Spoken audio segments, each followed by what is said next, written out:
That's got to be a catfish or something. I don't know what I got here. I got something big. Please be a bass. No, it's a giant largemouth, dude.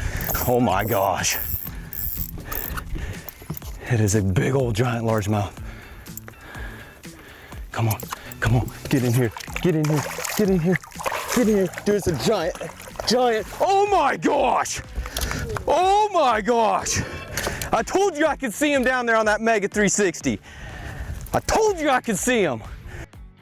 Hey everyone, Brandon Palaniuk, Bassmaster Elite Series Pro here, and we are gonna give you a little breakdown on kind of my fall setup and specifically targeting giant flats with isolated structure. It doesn't necessarily matter the type of structure, but isolated structure on flats.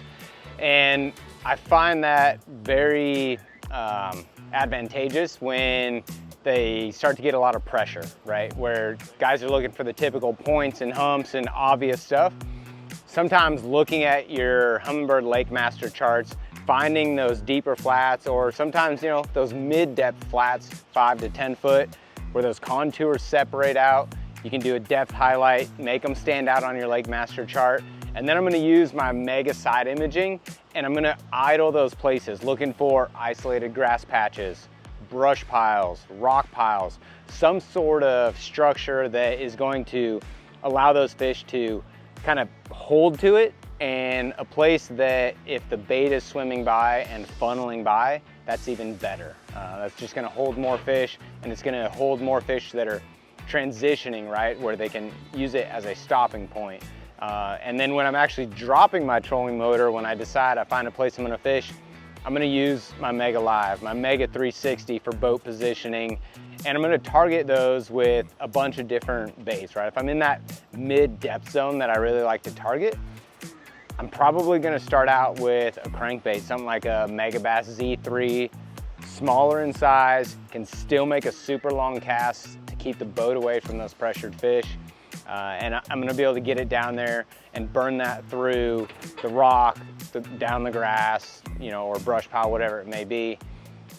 I may catch a couple fish on that, because if I can find a place where there's schools, I'm gonna start on those. And then they may slow down, and I may have to go all the way to a drop shot, right?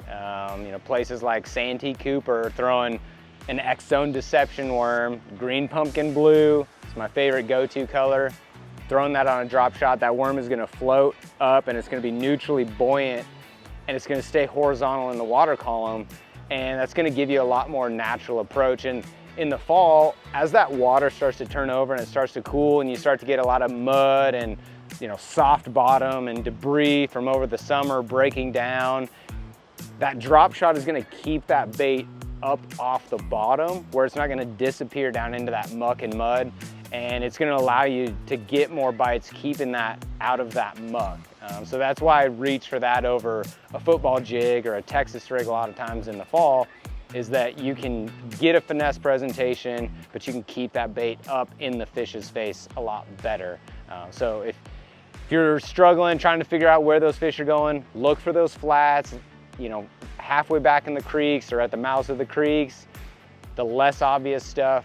Use your electronics, idle around, find those places, be efficient with your Mega Live and your Mega 360, and you know, try fishing those aggressive baits and then slowing down if you're not getting the bites or if the fish slow down.